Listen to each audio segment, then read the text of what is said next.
It's time to take a TO with coaches Turner and O'Neill. Produced by Kurtis Cross and engineered by DJ Krissy. Welcome to Season 3, Episode 1 of Take a TO with Turner and O'Neill. I am Kurtis Cross, your host, and as always, I am joined by Coach Steve Turner and Coach Casey O'Neill. Our engineer is DJ Krissy, and together, we welcome you to this week's episode. After a couple of weeks off at the conclusion of Season 2, we are back in the studio and excited to have you join us as we begin our third season of Take a TO with Turner and O'Neill. Our premier partner for Season 3 is Ray Cruz and MCF Mortgage. Ray is a friend of the program and is the only mortgage lender we endorse right here at Take a TO with Turner and O'Neill. Ray Cruz is mortgage intelligently. We'd like to thank our partners, Ray Cruz and MCF Mortgage, Dynamic DJ Entertainment, and Healthy Baller. If you would like to become a partner, sponsor, donor, or friend of the program, simply look in the show notes of all Season 3 episodes. Before we get into today's episode, gentlemen, how was the end of season break? Coach O'Neill, talk to me. Welcome, Season 3. Here we are. It's good to see you guys. Oh, Lord, I wish I could say the same. Look at him, already starting Season 3. I mean, Big Brother, yes, with but the you... same old... Can we change the seating arrangement so I don't have to look directly at him? Yeah, we can change them. I mean... We can change them. You ain't saying nothing then. Switch it up with Chris. You run the board. Okay. All right, let's go. Let's do it. Okay. Hey, it's good to see everybody. The 2-week hiatus was nice. It was nice. A lot of family time, a lot of work. It's nice to be down at school, seeing little campers, continuing with Coach Turner. In the AC? Cycling through. We've had some great numbers in the AC. Football camps going on. Just a lot of good things happening. I had a last weekend, not this past, but the weekend before when we didn't record, little camping trip in West Virginia. Oh, okay. No. And you made it back to talk about it. Back. The dog came, the girls came. Oh, easy, Coach. But it was a great retreat with the family. It was more like glamping. We stayed in a pop-up camper, which are on site at this eco retreat. Swam in the Potomac River, did the lazy river, took the inner tubes up, and just a nice 2 hours going down the Potomac. It's nice up there. Had your feet kicked up? Feet kicked up, maybe a little cold something in the hand. Claire's, looking up. Maryland's on one side, West Virginia What'd on the you guys other. eat? Oh, we had some good food. So the first night we grilled burgers and dogs and kielbasa's for everybody. The second night, my buddy had smoked some pork, and we had the pulled pork that had been sitting there ready to go. We had crab cakes. I mean, it's glamping. You were doing it. Yeah, we had a good time. But back, ready to get into another week, and ready to get into another season. My man, Coach Turner. I don't know if I can top that. Well, try. Of course you can. Coach, you've been on the road. You've been traveling. I've been on the road. I've just been like nobody's business. Being a dad, between running camp and seeing the little tykes running around I Street, which has been unbelievably good for the mental health. Therapeutic. Back to Mental Health Monday. Welcome to see you guys again. But it's just been good to be on I Street and see it moving like we were used to it moving. Seeing camps going on, seeing our incoming freshmen taking transition classes, getting ready for the new up-and-coming school year, seeing faculty and staff around, and got some renovations going on. Yeah. Coach is getting ready to get a fat locker room. For their season, and our outdoor sports are all getting this new locker room done, and new training facility, moving weight room, moving wrestling room. So some good things happening down on I Street. But for me, personally, man, it's been a little run chasing Jared around to 2 live events the last 2 weekends. So this past weekend we were in Dallas. The weekend before we were down in Atlanta, and I had to say I got my chest puffed out today because I watched my son play an unbelievable weekend of basketball, and it'll go into my quote for later, but seeing him bet on himself, like, it's been an unbelievable experience to watch, and him allowing himself to trust himself over any and everybody else as he's going through this journey of trying to figure out where he could be going to college, a year from now. And, he had some challenges early in the spring with trying to figure out what team he should play for, and he came to me and said he needed to make a move, and, I asked him why and for what reasons, because we've always had the mindset of whatever you start, you finish, and fight through adversity. but he articulated it to me why he needed to make a move, and it made sense. And at that point, I just told him he had to put his big boy pants on and have some tough conversations with some coaches, and then he's going to have to do some reaching out and selling who he is to another program. And thus far, it's paying off for him. And I can't say as a dad, I couldn't be more prouder of watching him bet on himself and take advantage of opportunity being afforded to him because he stood up for himself and figured what he needed to do to give himself the best chance to achieve some of his goals and dreams. And, hoping to have the phone ringing maybe here in a couple of days with some schools saying that, hey, we love them and we want him and want to recruit him. So we'll see how that goes. I think he should based on what he did. But, God has a will, God has a way, and we'll see how that goes for him. And it's just been great being able to have these 2 weekends with my wife and us just being able to enjoy the time of watching our son mature and grow up right in front of our eyes. I mean, he's rounding that corner, isn't he? Yeah. I mean, I can't believe it's the kid who's played AAU basketball since he's 8. He's turning 18 this fall.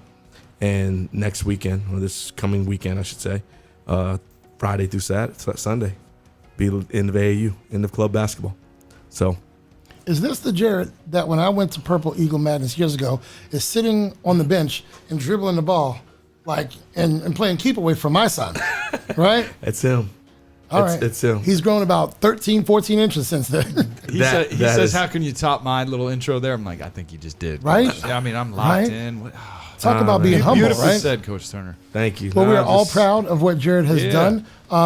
We're proud of what Cole has done. Yep. I'm sorry. Now, I will say, we did have, I don't think we had better eats than you with the smoked pulled pork, but I'll tell you, there's some cities in our country that have some unbelievable eats. Chop it up. And there's a spot down actually I'm in Atlanta and in Texas, Pompadours. Okay. Redfish, topped with crab meat, brown butter sauce and shrimp. Yeah, but you're not a fish guy. Not that you remember the recipe or anything. Oh, I remember the recipe. I've had it a few times, but anytime we go down there into those 2 cities, we got to make a stop at Pompadours, and it's as good as it always is. And redfish, I found it to be, to me, one of my favorite fish to eat. So that's a great dish. You're right. Yeah, I'm not a seafood guy, but it sounds like he enjoyed it. Sounds good. like Krissy might like it. Speaking of which, DJ Krissy, how was the time off from the podcast? What did you do with your time? Definitely not as exciting as you guys. Didn't do any out of town stuff. Stayed local. But just on the road. That's Spinning them. Yeah. I love it. Doing a lot of that. But you know what? We had some summer thunderstorms, so that kind of canceled something out this past weekend. So then there was You weren't upset at that. Yeah, I was going to say. She got a day off. Got a day off. Got a little walk in. Okay. Good stuff. No. Let's tell it like it really is. She said, if they cancel today, I hope they don't postpone until tomorrow. And they did not. So she got 2 days in a row off. That's very rare for DJ Krissy. Let's tell it like it is, Krissy. I cannot tell a lie. What about you, Kurtis? I did say that. I'm going to talk about it. Yeah. Paul and I are celebrating anniversary number 14 in 2 days. We're excited about that. My time off has been spent on the grill, enjoying that new deck. We got another couple of pieces of furniture for that. I can't complain. Of course, I'm happy to be back in the studio with DJ Krissy and you two gentlemen. Welcome to season 3, TNO Crew. And we saw some pictures. What do we see? Mr. Young Adam manning the grill a little bit himself. You did see that. Him and I, we both have grills, but a couple of weeks ago, for the first time, we grilled together on both of our grills. So I can't tell you. I mean, you're seeing him around that corner, Jared, and making some decisions for himself, is me seeing me and Adam on the grill at the same time, where you have to train him to, Adam, you don't want to cook it so fast. The charcoal's not ready yet. And for that to, come full circle. So that is awesome. Can't complain. What's up? Well, and he came in here before we started recording and you missed something. You didn't see how, you don't want to see how he was dressed. He was wearing a rival school's camp shirt from years ago. That's okay. But he no longer wants to play tennis at his school because he's going to relax. Yeah, he wants to pick up a stick. He said he wants to pick up a stick now. Don't buy any gear. I got him. He already got the offer. Don't buy any gear. Y'all knocking down his door. I didn't say, Jared I, has didn't some say stuff, I huh? had the helmets and the armpit. I got some sticks for him, but we got sticks. We got all kinds of stuff. Oh, we'll gear him up. He's gonna get loaded up. Yeah. He has made it official. He has declared. Has he decided? Does he want to pick up a long pole? Well, we were talking about that a little bit. Right. That's the conversation we had. So we kind of related it to the position that he's comfortable with in basketball and kind of gave him some options with how that would relate or translate onto the lacrosse field. So what'd you come with? I think every young player should try the midfield position. Yes. And of course, Kurtis jumped in and said, well, you know how much running that is? I said, well, that's good. Makes you appreciate what those guys are doing. I want him to do that running. From point A to point B, offense to defense, transition, tough ground balls. And if he thrives on one end or the other, then he can matriculate to the attack position or the defense position. But he said, what about goalie? Papa Bear said, you don't want that thing hitting you in the leg. You don't want that smoke. You want to have children one day. Right. Come on. Right. Well, either way, We got you. I think between the two of us, he's gonna have plenty of. He's in good hands? Yeah. Plenty of gear. All right. Don't go buying anything. Let's get into our first commercial break, and we will return with this week's headline. Welcome back to Take It to Yo with Turner and O'Neill. Today's episode is brought to you by Ray Cruz and MCF Mortgage. This week's headline is USA Basketball in trouble, with a couple of losses each by the women's and men's national teams in exhibition play. Where is USA Basketball? Coach Turner. I don't think they're in a bad place at all. I think this is still remnants of the pandemic. We have teams playing seasons this year faster than normal. You don't have all of the dogs who should be playing. Right. You're finding that chemistry is important, and being able to have that time together. I don't care how talented you are, you still have to be able to mesh. Right. I mean, you've seen it with the super teams. It doesn't always happen right away for them. They have to find a way to gel and get together. And you're seeing some new faces right now who are becoming, in the limelight of USA Basketball. And so where you have international teams who've had more time together, you're seeing their success. You're seeing them be able to play with the U.S. And then you got to remember, a lot of these international teams, their starting fives play in the league. Yeah. Right. So it's not like they're playing against any slouch. It's not those teams aren't slouches anymore. These are guys who are coming from those countries and now are faces of organizations here in the U.S. and in the NBA. Except for Pau Gasol. How is he still on the Spain team? Well, He's 136 years old. you can call him that, but Doesn't need the booster seat, he understands how to play that style of play. Right. It's different than the game in the U.S. Right. He's a veteran. He's a leader. He's a guy that can teach the young guys the right way to play. He's got more grade than me and you. Yeah, but hey, that didn't stop him on the court. Right. And I think you're seeing where that the time of everything that's happening is affecting us, and I say that as the U.S. teams here doing this. But those dudes are going to come to play when it's time to play. Doesn't mean they're going to win it, but Right. I expect them to step it up when they're going for all the marbles. Coach O'Neill. Could not agree more. I think it's fine. Both sides, men and women. I think the talent is deep. I think there's still players that have yet to report or shown up. A few of them getting ready to play in Tomorrow game night? 6. Yeah. And look, you've had some injuries. You've had some guys. It's unfortunate with two of the players that had to leave, which stinks because I think for at least our local guy, Bradley Beal, I know he would love to be a part of that. But I think Kevin Love was. Two local guys because Grant got affected by. Yeah, that's right. But That's right. he's playing, though. He played last night. He's gonna get to go to Tokyo now. Yeah, he played last night. Okay, so Yeah. but he was one that also had to sit out for They some were days. concerned, Yeah, right? So I lost. think Kevin Love was encouraged to not go to Tokyo. Yeah, that could be true. But look, you can't, with the pandemic, fast forward the process, the camaraderie, the chemistry, and doing the things they need to do to play against a much better international group that are hungry. And like you said, Steve, couldn't agree more. Those guys play together all the time. Yep. So I think it's fine. Losses can be good. The first one, okay, we'll take it. The second one, red flag goes off. But look, what did they do? They came back, played Argentina, and beat them by 40 points. I think USA Basketball, I think we have, how do I say it? I think we underestimated the importance of having a couple of bigs. Yep. I think we underestimated the importance, especially in the international game. Of bigs. Yeah. And I know the international game. I mean, you got guys you got Porzingis. Not that he's playing on a team right now, but you got 7-footers who are shooting threes. I get that's where the game's going. An inside presence, and there's no defensive 3 seconds. seconds in an international game. You just put those big boys in there, big ladies, and protect that rim. And the timing of playing. I mean, you would have expected that in a regular season, AD, right, LeBron, right, CP3, right, James Harden, probably even now Booker.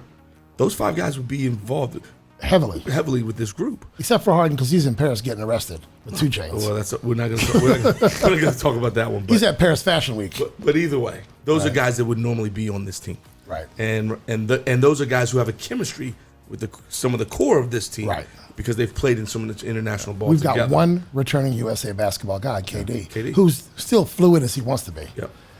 That is your one headline. The starting 5.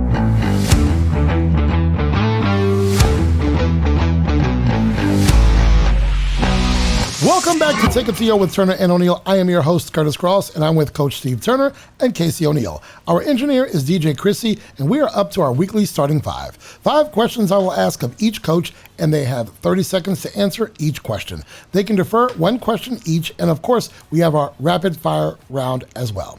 DJ Krissy, what happens if they go over their 30 seconds?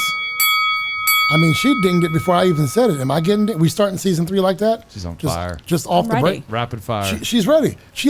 Maybe she has a new countdown clock. You don't know what she's going to do. Gentlemen, let's do it. Coach Turner, what? Somebody broke my pen. We don't touch your stuff. Somebody broke the shades when they walked in, too. I didn't break the shades. They were laying on the side and they fell down. Okay, they didn't get broken. I was in the studio. I was in the studio. But somebody broke my pen. Coach Turner, you cannot have a dog or a cat. What would your pet of choice be? Couldn't have a dog or a cat? What would your pet of choice be? That's a great question. You know, I had a family friend when we were younger who had a monkey. Stop! No, you're not starting season 3 like this. Steve, stop it. He had a monkey. Okay. And I thought that was pretty cool. I don't know that I would have a monkey, but the monkey, he was smart as shit. You floating that idea around right now? And I'm floating that idea around. Like, why not? But I just can't see a person walking around with a dog chain or some type of with a monkey. With a monkey. But for me, this isn't fair because I thought that was the answer. No. Starting off. Well, here's the deal. I just turned 50. I think I should get 15 more seconds. I'm the senior citizen at the table.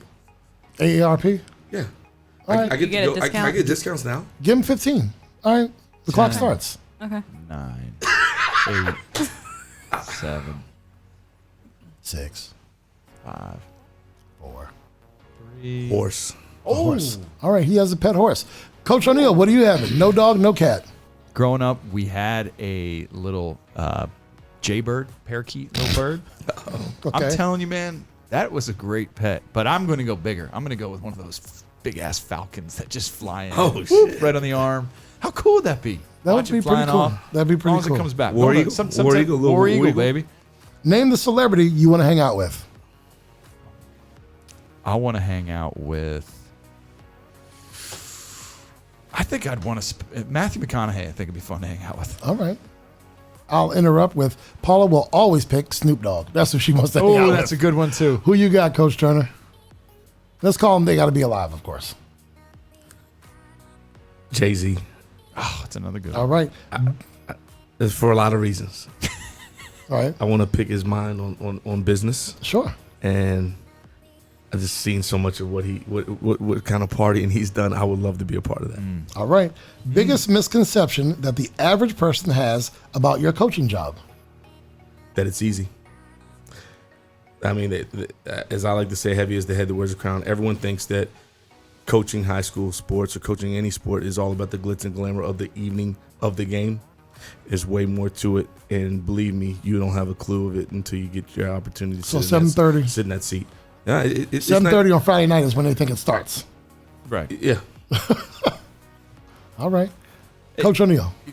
to Steve's point, it's the general managerial duties that go into it. And I've said this before on the podcast, that it's the 2 hours with the kids in practice, 3 hours, whatever it is, where you can finally breathe, because the rest of it is really hard. And for the amount of hours we put in and the pay that we get, which again, we're not doing it for the money. You're not. It's ridiculously, I don't want to use the word unfair, but tough. So I'd go with not realizing the general manager duties that goes into it. Unfair is okay. Okay. You're running for office. What's your campaign slogan? Oh, wow. This season 3, brother. We starting out heavy hitting. Let's Ready? go. Don't wait to care. And I've said that one before. All right, Don't that's wait cool. to care. All right. Your campaign slogan. I have no clue.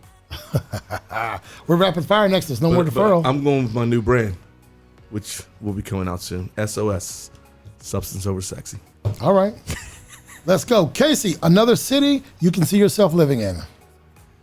Was just there early in the summer. I could live out there in Boulder, Colorado. Deep sea diving or bungee jumping? Deep sea diving. Haunted house, yes or no? Yes. Favorite dessert? Mint chocolate chip ice cream. What topic could you do a 20-minute presentation on without preparing? Takeaway lacrosse. Podcasting on Take It. My man. Steve, you get to teach one class. What is the subject matter? Life. Most hated household chore?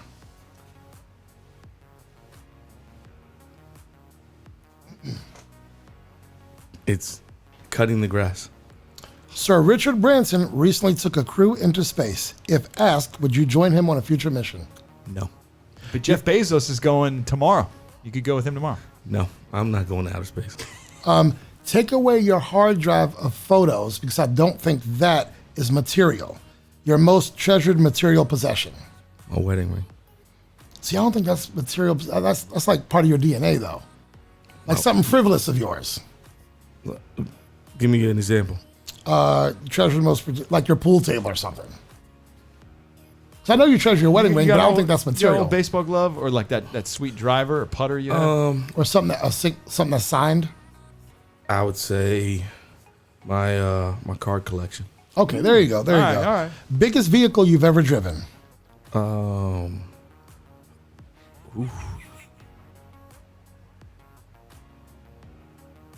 Like one of those like 30 passenger vans. Oh yeah, like a shuttle bus. It's the one almost. that's before you got to have a CDL. Okay, all right. Biggest thing I've ever driven, and I lied about it. Some guy was trying to back out of an apartment building parking lot, and he had like the 24-foot U-Haul. And I was waiting to get into that parking lot. I got out of my car and said, look, man, I own one of these. Let me do it for you, which I did not. And I backed that big sucker out of there. I said, what's the biggest thing you've ever driven, Chris? Did you drive your parents' RV?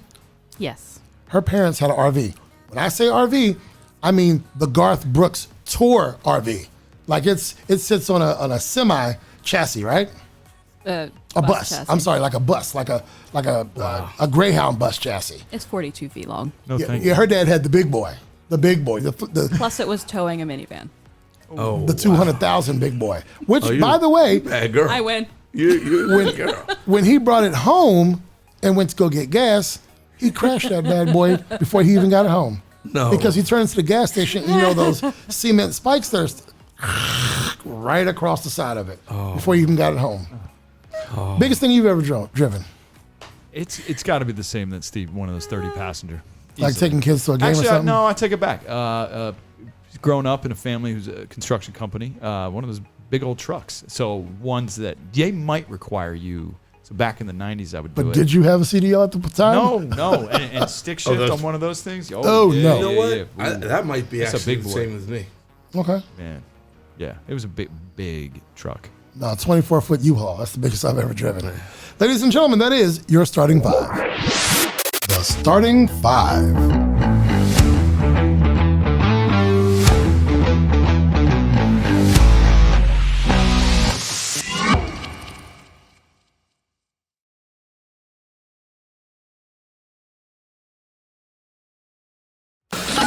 Ladies and gentlemen, today we have a guest joining us who most of our listening audience will know simply by hearing his voice. He is the voice of color analysis for the University of Maryland men's basketball program. Chris Knoche also led the American University Eagles men's basketball program from 1990 to 1997. Chris has displayed his talents on broadcasts for CBS, Westwood One, ESPN, and Comcast Sportsnet. We are pleased he is taking a TO with us today, but please don't call him Mr. Ladies and gentlemen, welcome Chris Knoche. Chris, how's it going, sir? That's a hell of an intro. I just need more trumpets if I can get that. A little more cowbell in there. There you go. Next time. All right. There you go. Yeah. Yep. Gentlemen, please greet our guest. Chris, Coach O'Neil here. Again, appreciate you doing this. We are live here, ready to rock and roll. We have some mutual friends, but I'm a big fan, so thanks for taking this time out. Chris, Steve here again. I appreciate it, man. Steve here again, Chris. Steve, always great to go always ahead. great to run into you, Steve. Anytime. Likewise, man, and thank you for coming on with us today. Krissy. Sure. Hey, Chris, it's DJ Krissy. Just wanted to welcome you to the podcast. It's a pleasure to have you. Oh, nice. You sound a lot more attractive than the other guy. Believe me, she is. And you got her blushing right now. Chris, the first thing I want to say, and I'm going to go off script here, is I've heard your voice for years. It is wonderful to have you here on the show. You know, over the years, you've seen some great basketball in College Park. Can you share with us a player or a few players who you saw them, be it a Terp or opposing player, you knew when you saw them that you were looking at a special talent? Yeah, I mean, I've been blessed. I talking over 20 years now with the Terps, and I've seen a lot of good players come and go. And, I was lucky enough. I came in during Steve Blake's freshman year. And when you think about it back then, that was back when guys were staying around longer than they are right now. So I had I was blessed to have Blake for his years. Juan Dixon, I had Juan for 3. Chris Wilcox for a couple as well.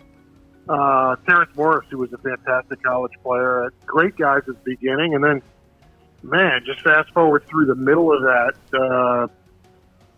John Gilchrist, DJ Strawberry, Kenneth Beckway, guys like that, right up to Gravis Vasquez. And that put a capper on the Gary Williams run.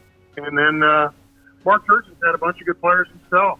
Started with Alex Glenn, and he had Melo Trimble, who was one of the great college players I've ever seen, particularly as a freshman, just a magnificent freshman year, and then a couple of pros of late. Kevin Herter, first on the scene this year in the NBA. So, those are just Terps, and I haven't even talked about some of the Duke, Carolina, Michigan State guys that we've been blessed to see, and I'd rather not even talk about some of those guys, to be honest with you. There you go.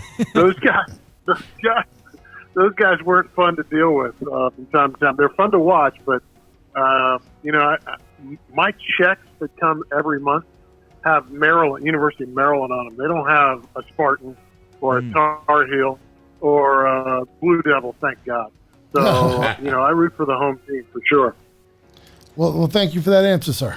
Chris, Casey here. So we've had some guests on the podcast, guys like Scott Abraham, Chick Hernandez, Christy Winters-Scott has been on, people that have kind of in the same line of work that you are. And I always like to ask, because so many young people in this area want to gravitate towards what you do, right? Getting in broadcasting. Obviously, a lot of kids want to coach, but, being around the game. And what's your advice to young people about how you've sustained this career for this long? And what are some of the things you would tell those young folks? Hey, these are the things you definitely need to do to sustain a career that you've kind of put together. Well, first of all, it's not unlike coaching in the sense that there are so many people that want to get into it, and there are just so many jobs, So I think that the first thing is that you have to be relentless. It's like, you're going to get a lot of no's. You get a lot of people telling you no's, or we can't do it, we don't have it, we don't have the spot. You just have to continue to work at it, continue to knock on doors, and I think you have to be willing to start on the ground floor. You know, you can't assume that you're going to be, you know, the big cheese at anything without working at it. And you have to be able to get your hands dirty. I think that especially applies to coaching. Whether you get in as a video guy or a volunteer guy or whatever, there's an apprenticeship that comes with an accompanying vow of poverty that you have to deal with. Yeah. I appreciate that, because so many, sorry to interrupt, but so many young kids listen to this podcast, and for them to hear that, sometimes I feel like things are lost in today's age, or it's a push of a button on a phone. But to hear that, to put in the work, never give up, the accountability of it. So sorry to interrupt you there. No, I mean, it's just, I think we live in I want it all now age. And that's just not the way this works. And these are two fields, the coaching and broadcasting, that are so great if you're able to get into it, participate in it, that it's a worthy endeavor. You know, it's worth the time. Anything that requires this much labor and work is generally worth it. Chris, Steve here. You know, I'm gonna kind of stay in that same wheelhouse of what we're talking about. Talk about your coaching career, and what is something from your coaching career that you've taken into your broadcasting career that you believe has helped you have the success that you currently have and have continue to have in broadcasting? Well, I think that, Steve, that you have to stay humble. You know, you have to understand that if you're not willing to do the little things and the dirty work that somebody else is, you know, quite honestly, it's that profession. And I've heard coaches say this, and I think it applies to broadcasting, that to a degree where, you know, you're just keeping the chair warm for the next guy. Mm. So, you know, I think that, again, it's a work ethic. You have to be, you have to really respect the game, I think, too. Every game is different. Everything is presented differently in each game. And you have to prepare so that none of that surprises you, whether you're coaching or whether you're broadcasting. Yep. Well, thank you. Coach, Kurtis here again. Let me ask you, after a not-so-normal season, what are you looking forward to the most this fall when the Terps return to the court? You know, I mean, noise. Rule. It's a sport that thrives on fans and energy and buzz in the crowd. And I say that regardless of whether I'm in College Park or anywhere else. It's essential to this particular game. And it was lost all year, last year, and I think that we're going to see louder and more energetic crowds than ever. And I think that was sort of shown in the NBA. When people finally got back in these buildings, for lack of a better, for better or for worse, they went berserk. You know, you saw what they did to Trey in New York City. You saw, you know, the crowd can be out of control, but I think a large part of it is because they've been pent up. They've been, been sitting on their hands. Chris, Casey here.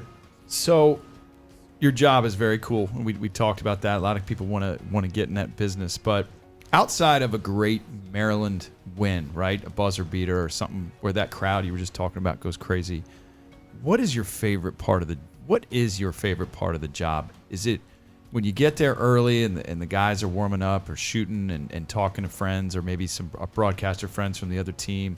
Is it in the middle, in the heat of the battle when you're on there on the sideline and calling the game? I mean, what really does it for you in terms of broadcasting? What's your favorite part?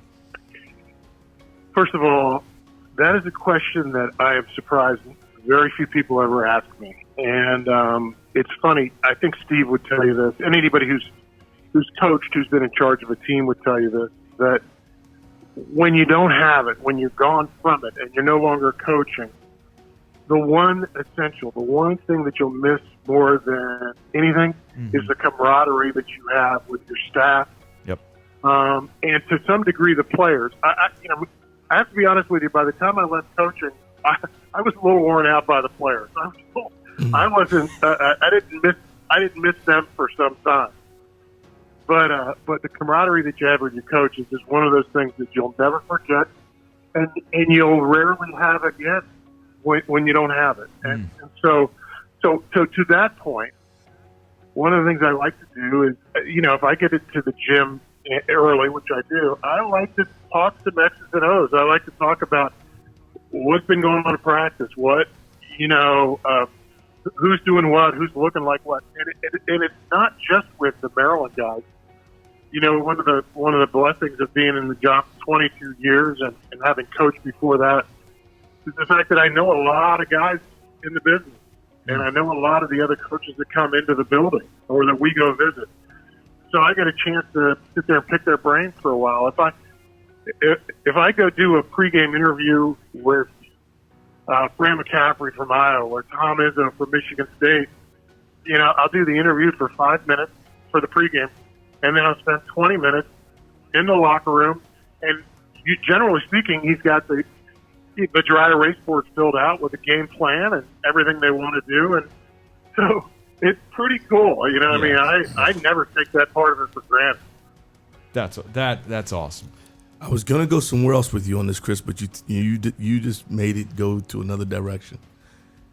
You coached in an era where the bigs mattered. Our game now is gone positionless almost. Even the point guard position, which I try to hold on to strong, is even changing in this game. Talk to me about the differences that you see from back then, where we wanted to have a guy in the post that could bang and bruise and get us easy buckets, compared to the game now. Do you like the style now compared to the way it used to be? It's funny.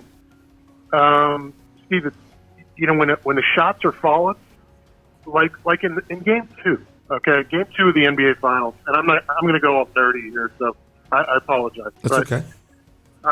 Game 2, Phoenix shot 50% from the three-point line, right? It was a clinic in terms of three-point shooting. But until they win the game and they go up 2-0.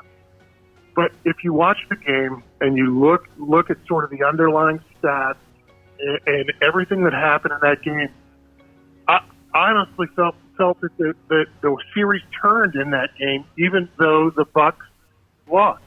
And they figured out what adjustments to make. So to your point, when the shots are dropping, like when Phoenix was drilling shots in game 2, it looks like a ballet, right? It looks like a symphony, but they don't always fall, especially when the stakes are really, really high.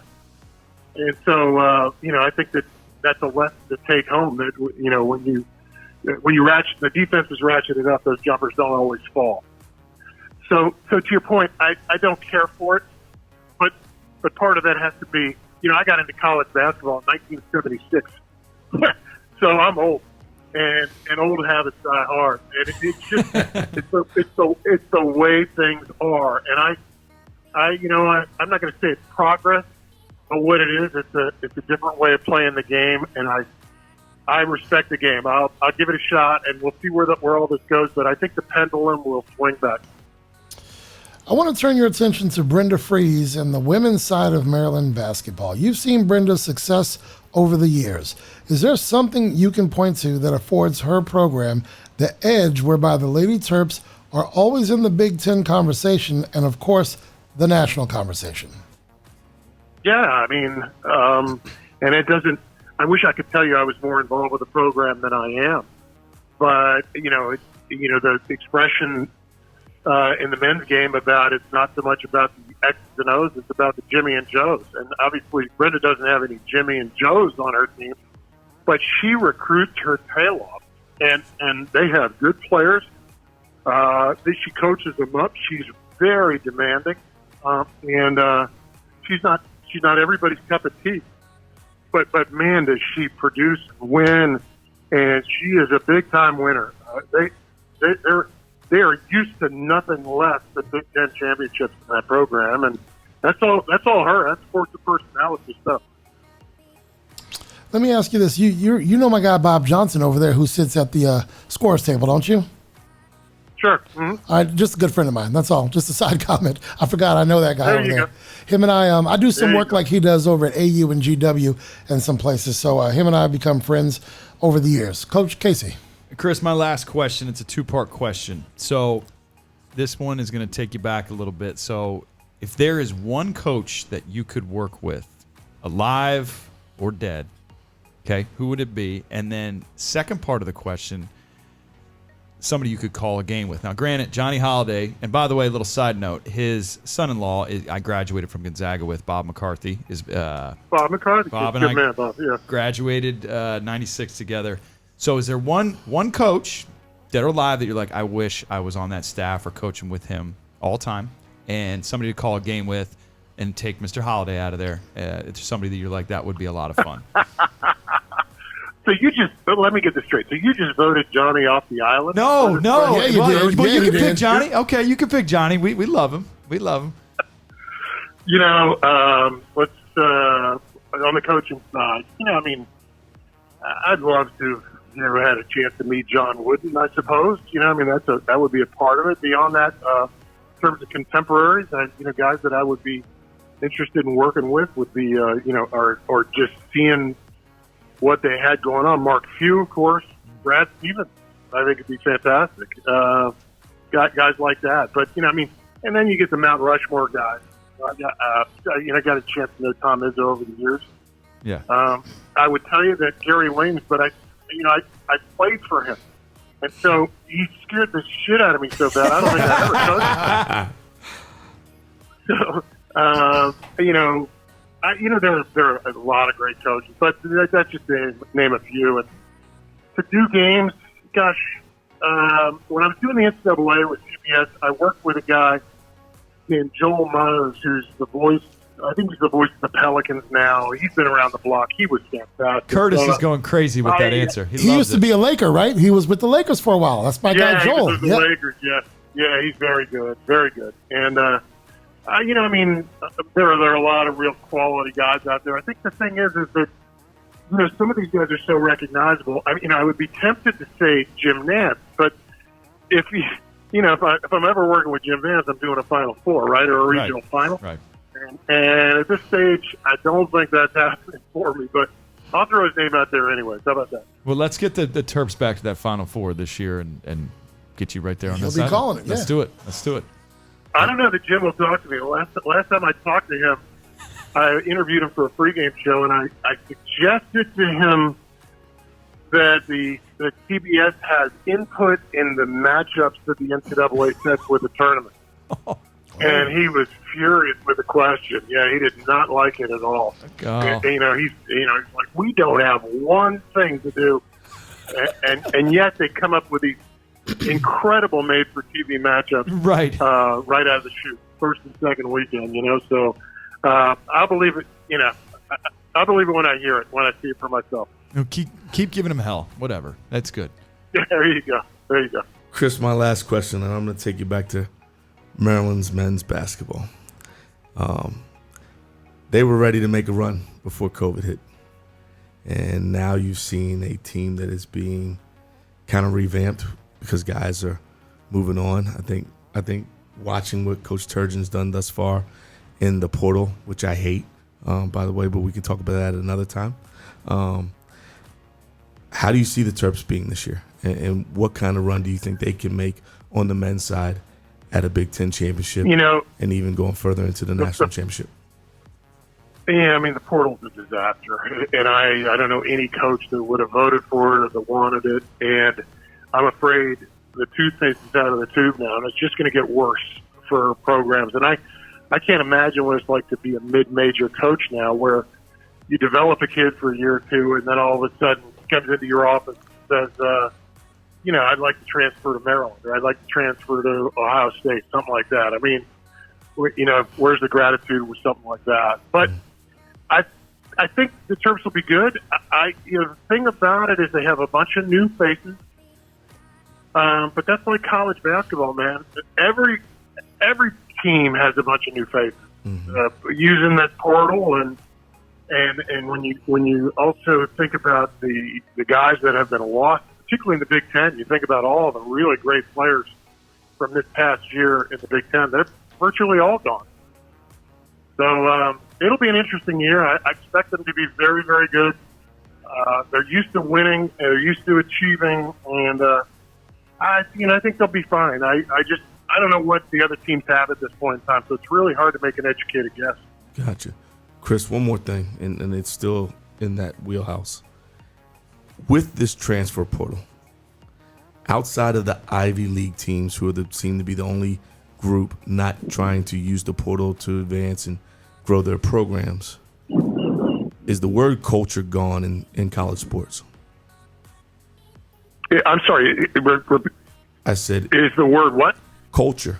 You hear so many coaches come in and recruit your players, and they talk about the culture of the programs. I personally believe it's gone, and I believe that a lot of these programs now are bus stops. And I hate saying it like that, but it is what it is. Because a lot of these. Go ahead. To your point. I think to a large degree, one of the things I've ever thought about culture, and culture is one of those things that's hard to define, but you know it when you see it. That kind of a thing.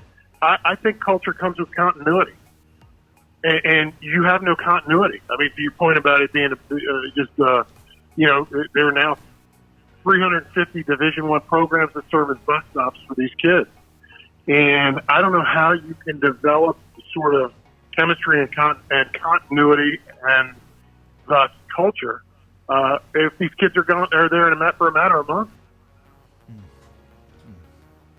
Thank you for that answer. So, Chris, we're going to close it out like this. We have something here on the podcast called the Starting Five. This is where I ask Coach Turner and Coach O'Neill 5 questions. They have 30 seconds to answer each question. Now, for our guests, we only ask one question. The catch is you have to do it within 30 seconds, or DJ Krissy will do this. Remember, she's the one that looks better than all of us. She said She sounds better than us, so be nice to her. But, Chris, we've never had a guest get the ding, so we are counting on you to keep that streak going. Here is this is not even a fair question It's either. a tough question. This is a tough one, but here's your one question. Give us your Maryland U all-time starting 5 players. Oh, my God. Clock is running. That's brutal. Okay, I go far enough back so that I can use all these names, but I go with Len Elmore. I go with Walt Williams, Len Bias, of course. I will go Juan Dixon, and I will go Gravis Vasquez as your point guard instead of John Lucas, who I think would be the popular guy. And no Stevie franchise? No, Steve Frank. You know what? I'm going to penalize him for being there for a matter of months. There you go. I accept that. I love it. It was a bus stop. It was a bus stop for Steve Francis. All right. Before you go, please tell our audience how to connect with Chris Knoche over social media. I am at ex-Coach Knoche on Twitter. I also host my own podcast with Gary Williams, Eddie Tapscott, a couple other guys, Jimmy Patsos as well. And it's with Jimmy this weekend. Called the DC Coaches. Oh, don't! You know what? I've been with him I've been with him the last 2 weekends, and I'll be with him again this coming weekend. Oh man! Well, don't say that with him too late. You guys will talk about you. Jimmy's a great part of the podcast. It's the DC Coaches Basketball Podcast, Love it. And we've been at it now 5 years. It's great having Jerry with us because it gives us a little street cred as well. So we enjoy doing that. So he is ex-Coach Knoche on Twitter. It is the DC Coaches Podcast. Chris, we want to thank you for joining us today. We love hearing about and getting more info on Maryland basketball, but sounds like you're definitely more than Maryland basketball. Ladies and gentlemen, taking a TO with us today, Chris Knoche. Yeah. Chris, thanks again, man. Steve here. Appreciate you so much. All right. Thanks. Anytime, boys. Thank you, good Chris. luck with it. Appreciate it. Thanks. See you soon. All right, we are going to go to commercial. We'll be back after these messages.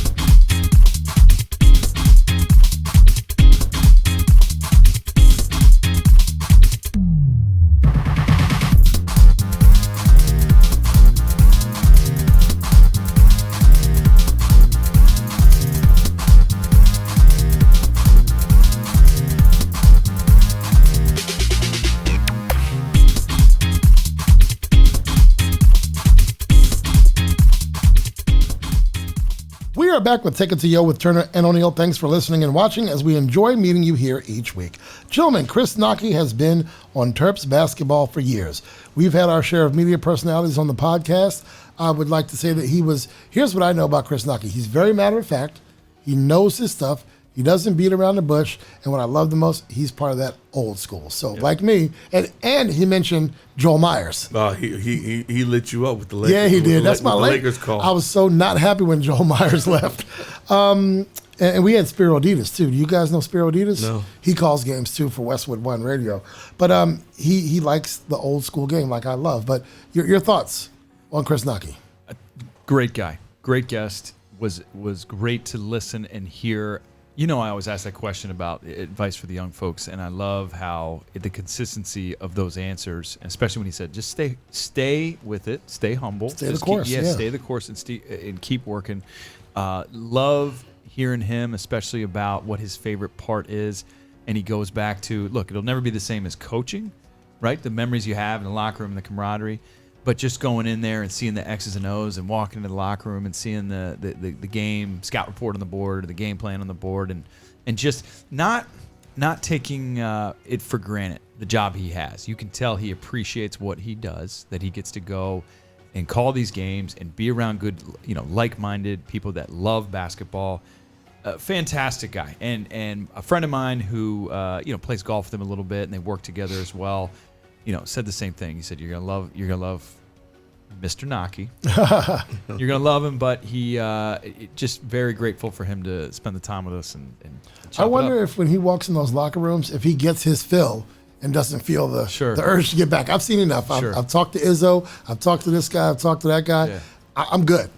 He's comfortable where he is. He's the voice of Maryland basketball. Love what he said to Jim Nance, too. Right? Oh, hey. I know we have Johnny Holiday, but for me, I kind of, the play-by-play guys are cool, but I go with the color, which is what I've done for some games up in Towson. But I loved hearing from him. He used to coach. I used to coach.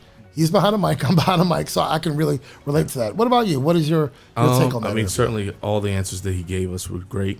But there's two words that stood out the most for me in everything that he said, and that was being humble and being relentless. We talk to our kids all the time about being humble and taking things in and not boasting yourself and having such a strong ego, and then being relentless in your work ethic, and then like he said, not taking no for an answer. And sometimes you got to start at the bottom. You might have to start. You may have been at the mountaintop and something else, and you move to another job or something different than what you're doing, and you got to be able to be humble enough to start from the bottom, but relentless enough to work your way back up to the top. And I think those are two words that stand strong for anyone and everyone in life in what they do. And if you do those things, you can have the same success that Chris has. Yeah. One thing that gets me about our guests is I will admit that there have been a half dozen times on this podcast where I've been starstruck by some of these people. Knoche would be, a semi-version of that because I've heard his games for years, and you're kind of enamored by, we're going to interview the guy like Chick, like having Chick or having, not Steve Francis, I know him since he was a kid, but some of these guys, and all of them are so willing to share what they have up here, on the podcast. And it's awesome to get these guests. So thank you for bringing him in. I think we all learn so much from other people's experiences.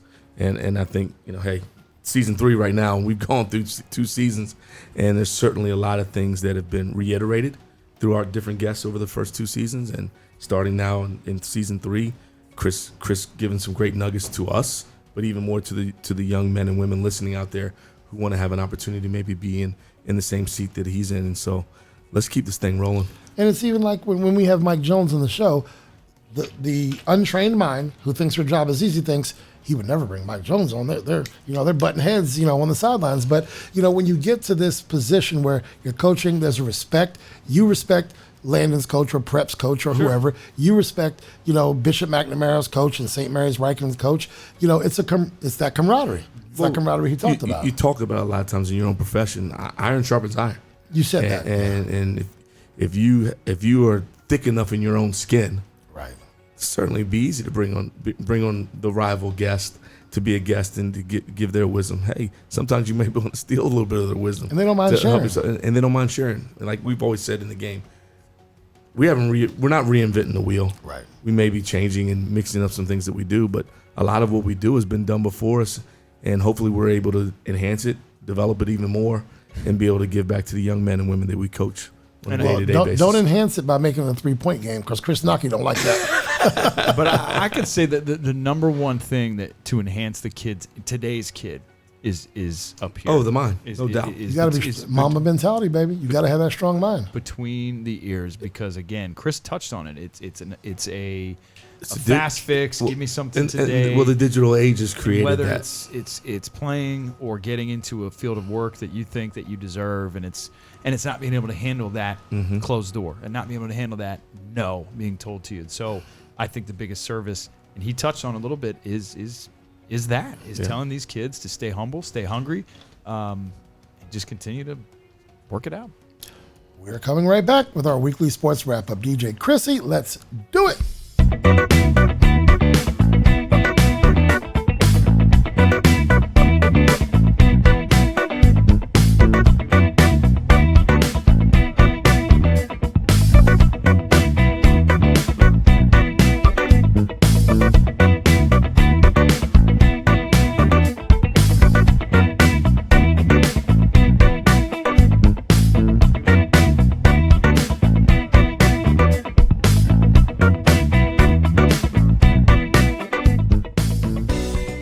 Welcome back to Take It to You with Turner and O'Neill. This week's episode is brought to you by Ray Cruz and MCF Mortgage. Now our weekly sports wrap-up. Before we get into the pursuit of the Larry O'Brien Trophy, let's talk local NBA. The Wizards, after what seemed to be an unusually long search, have hired Wes Unseld Jr. as their next head coach. Now, this is not a name that particularly excites me. Of course, the name has meaning in the Wizards/Bullets organization, as his father, Wes Unseld, is a Bullets legend. What do we make of this hire? I don't make anything of it, and this is no offense to Wes Unseld Jr. I'm waiting for our Wizards to make a splash, and I think they had an opportunity to go after a splash in making this decision of a head coach. I hope and pray for his success, because I want to see our Wizards turn this thing around. But I just feel like as a fan, I keep getting disappointed, because I think there's been some opportunities for us to do some things that we've just rested on no laurels, because we don't have any laurels to rest on. And we just do things fly by night. Not to knock on Wes Unseld Jr.'s father, Wes Unseld, who was an incredible player, but we as Wizard Bullet fans remember him as the general manager for many, many years, and it wasn't the best years. That didn't work out so good. It didn't work out so good. However, give it time. This is who they've selected. You hear good things about the journey he's been on and developing some players, I guess, what most recently in Denver. And, the Wizards' biggest issue is on the court. Yeah. It's on the court. And another knock was playing, committing to defense. So what if you score 147 points a game with Bradley Beal and Russell Westbrook and maybe Davis Bertans is having a good night? They need that third guy. And I think it should be a big dude. You need Rui to show up. You need Thomas Bryant, the rookie Denny as well. Thomas Bryant was injured too. So we see in the in the NBA Finals right now that anything can happen. Now Milwaukee's been trending that way. Didn't think Phoenix would be in there, but anything can happen. You look in the East and you get one more piece right there. Hopefully he surrounds himself, or management surrounds him with the right pieces, the right people. And now I feel like the NBA assistants, I look on the sideline, there's like 15 of them. Right? You know what I'm talking? You look on an NBA bench, there's like and 6 or 8 tiered of them. seating. It's 2 rows. Now, I do like, it was always sharp to see them in their suits, but I do like that those guys are in the polos or just kind of chilling in the windbreakers sweatsuits and stuff. Yeah, I like it. So these days, it seems as if an organization's hiring of management or a coach can be chalked up to either one, the person is qualified and we really want him or her.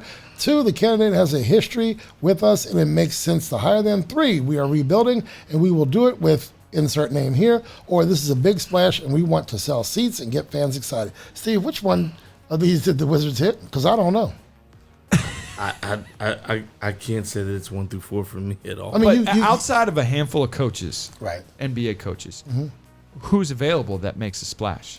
Right, but I mean, you go get Steve Nash, and that gives something, people something to talk about. That's what Brooklyn Jason did. Kidd, Steve Steve Nash. even D'Antoni, who I'm not a fan of, but at least he's a name, and he's going to play a high-paced offense that people want to see. It's not going to be successful because there's no D in D'Antoni, but I guess that's what I like. I don't know what direction we're going. Right, yeah. Like, I don't know what his style is. I don't know. Like you can't read the blueprint. Hey, No. And maybe it works, and we're sitting here saying, hey, eat crow, but I just as an organization, I just don't. I've yet to see what direction we're really trying to go in, and that's frustrating to watch. I mean, are there any picks? I don't even know where they sit. Are there any picks? Do they have any cap room? Much. They don't have any trade bait because they got rid of John Wall, Bradley Beal. That's your one trade bait, but you can't really trade to get something. If you get something equal, you're right back where you started. But if you trade him. I'd also be willing to bet that if you told Ted Leonsis, hey, this year one of your two teams has to win a world championship, is it going to be Stanley Cup Caps or the Wizards? And I guarantee he would say he would want the Washington Wizards. I think he's more he didn't act like it. I think more is being put in than we see. What more? I think You that's gotta my put bodies personal on the opinion floor. that Ted cares a lot about this. And Sure. we're not seeing proof in the pudding, but I think it's closer than you You think. got to make it happen in between the sidelines and the Wes bench. Unseld Jr., welcome to Washington. Kurtis and I- Steve, Krissy and I want to welcome you. They're out. I hope you're right. I just hope you're right. I hope you're right. I'd love to welcome him, but I can't afford $838 for a sideline seat. Ted Leonsis. Lord. Phoenix did their part in games 1 and 2 to jump out to a 2-0 lead in the NBA Finals. We certainly didn't expect them to drop 3 straight, and now they're headed back to Milwaukee, needing to win tomorrow to avoid yielding the championship. Fellas, give me your NBA Finals synopsis. I'm just pointing a finger because if you go back a few episodes and we had this prediction, but I think I said Milwaukee was going to win it all. We can go to the You may video have said tape. it in 7, or was it 6? I just said I thought that Milwaukee was the team that was going to win it, and you two picked Phoenix. And look, that could sure as hell I picked happen. Phoenix because of a love for a player. CP, yeah, A love for a player. But the guy that I really like in all between the two teams, he's the guy that stepped up and people were questioning him a couple of games ago. Drew Holiday. And that's Drew Holiday. You've always been a Drew Holiday I'm fan. a huge fan of him. And he stepped. I will vouch for you. He stepped up, and he stepped up on my favorite part of the game, defense. You asked about the synopsis. I think they've played. This has been an entertaining series. No doubt. It's been two Entertaining playoffs. well-matched teams. I mean, all in all, it's great. The last game could have gone either way. What happens is one player makes an unbelievable play. And it's back to back plays. And on defense. Because the defensive play, and then they have the kahunas to throw the alley-oop in that situation. Unbelievable. I mean, And When you two could have held the ball, right? could have held the ball. Two cities that are just around their programs to see the. Have you seen Deer Park or whatever they call it? No, it's Deer something, right? Deer District? Deer District. It's the Those Deer fools District. are going crazy. They're They're going jokers crazy. are losing And in it. Phoenix, they're going. I mean, they're You having guys fun hear me with say it. it all the time. I love to see new, and this has been fun. This has been a fun it's been NBA great. Finals. Although they're killing me with the 3 days in between the games. Hello, what's his name? Your boy. Killing me. Adam Silver, hello. Two games in between, man. Adam getting that money. He getting that. And you know what? I also think But some of it has to do with like the MLB All-Star game. Yes. They don't want to play on the same night.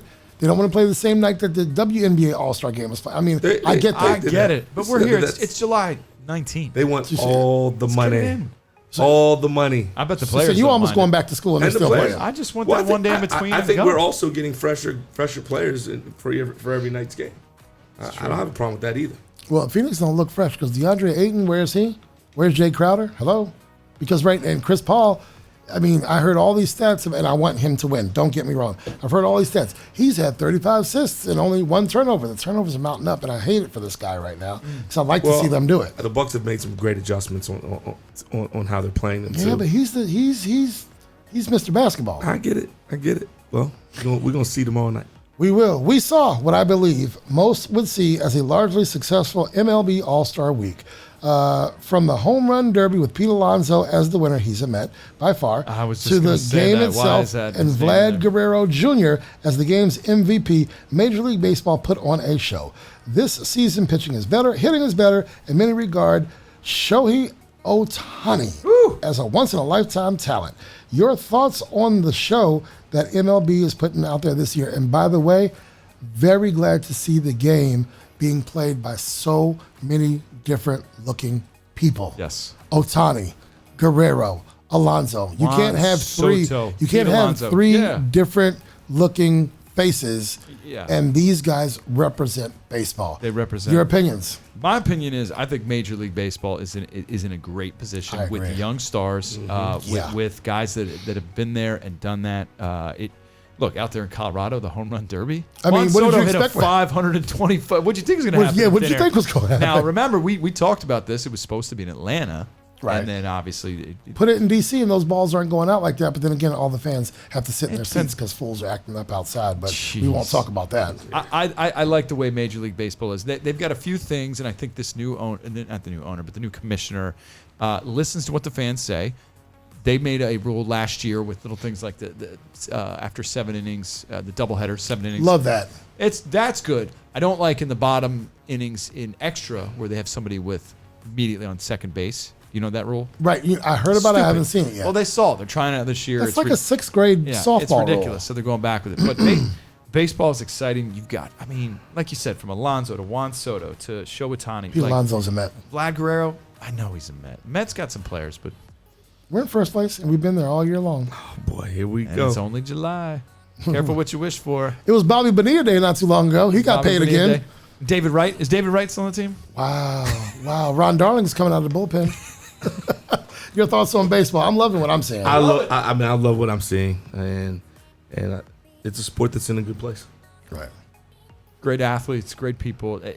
Exciting games. There's been some blunders that are going on, stuff I've never seen, but it's still The hitting. All has right, so just you been mentioned incredible. these names. The guy that, and he's in a market that's tough to follow, but Fernando Tatis Jr. Right. for the Padres. Yeah. That dude is unbelievable. He does stuff on a baseball field I've never seen before. I mean, he's unbelievable. And they got Manny Machado. Yeah, Lindor. He came Yes. through for us a couple times last week. Did you see the tweet that the official Washington Nationals Twitter account or one of their play-by-play guys put out? When they lost to the Padres 24-8, he put out Nationals 8, Padres a lot more than that. That was his tweet. That's pretty good. That was his tweet. Let's take it to break and we'll be back in just a bit.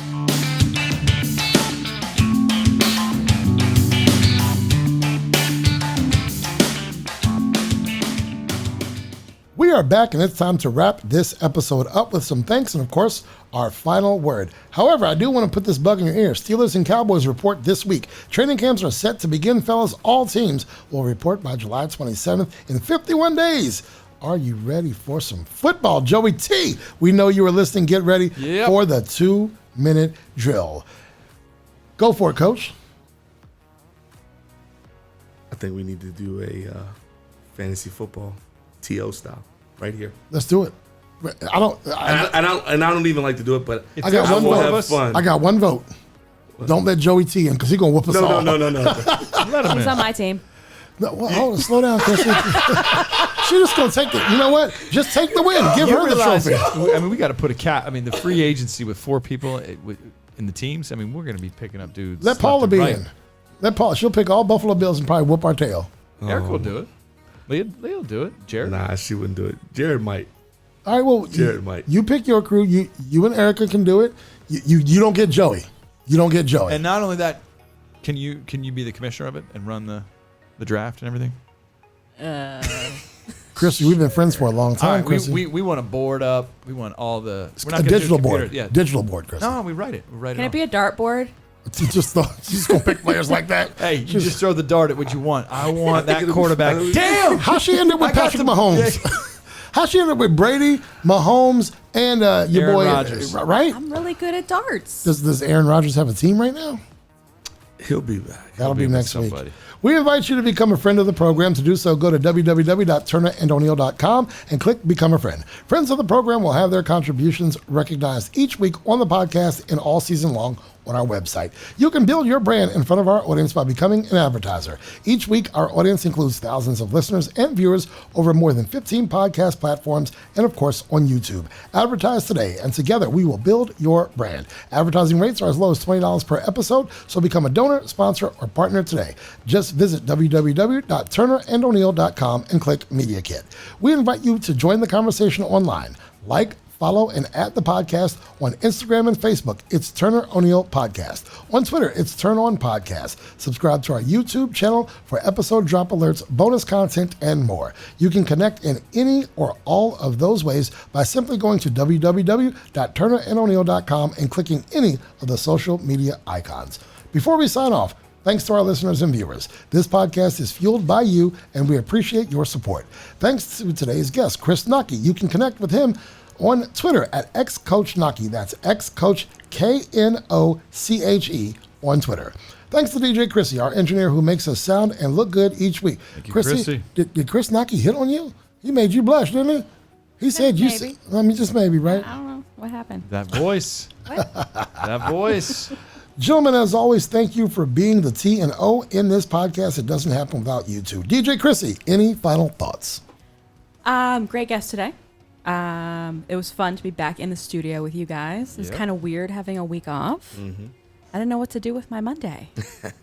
So back to Mental Health Monday. Excited about that, and really excited to see where season 3 is going to take us. We shall see. 1 down, 24-25 to go. Yes, sir. All right, coaches, any final thoughts? Coach O'Neill. Hey, here we are about halfway through summer. I hope everybody's enjoying it, using that downtime to recharge, rest, and listen to the podcast. Put it on there if you go to the beach, you got a long car ride. Catch up on some episodes. Catch up on some episodes but enjoy your summer and remember what that really is. It's those nights grilling with the kids. It's those nights going out there to catch the fireflies. It's the travel with your family. It's just about taking care of that mental health, which you just mentioned. But great guest today. Thank you, Mr. John Lewis, for hooking us up with Mr. Knoche. And go Terps. Go Terps. All right. I enjoyed this episode. Thank you for bringing Chris Knoche on. Thank you for what you do, DJ Krissy. Thank you for being here, Coach Turner. We enjoy doing this. Season 3 begins now. We're more than a year in, fellas. And what we didn't get to do, I was hoping to do it, but the end of season 2 got a little bit crazy. Yeah. I wanted to pop some more streamers for episode 50 because now we're beyond 50 episodes because we did 25, 26 in season 1. We did 26 in season 2. And here we are. Thanks for the idea. Thanks for the collaboration. Thanks for being the engineer. Coach Turner, the mic is yours. Just my final thoughts. I mean, another great guest. And just excited to be back in here with you guys here in the studio and handling our Mental Health Monday through taking a TO with Turner and O'Neill. My quote, as I said earlier today, as I talked about my child, my youngest child, Mr. Jared, he took a chance. And I think in life, we all have to take a chance at some point. And he decided to make a change. And again, I talked about he had to put on some big boy pants and make a decision for himself. That a lot of times we try to as parents guide their way, and there's sometimes that we have to step back and allow them to step out on their own. And in this situation, he did, and it goes to what my quote is today, and it's about betting on you, betting on yourself. And the quote goes, "The only way to win big in life is to bet on yourself. If you're willing to back you, no one will. If you're not willing to back you, no one will." And you got to sometimes in life trust yourself, go out on a whim, bet on yourself. For the first time in season 3, for episode 1, DJ Krissy, please pull that plug.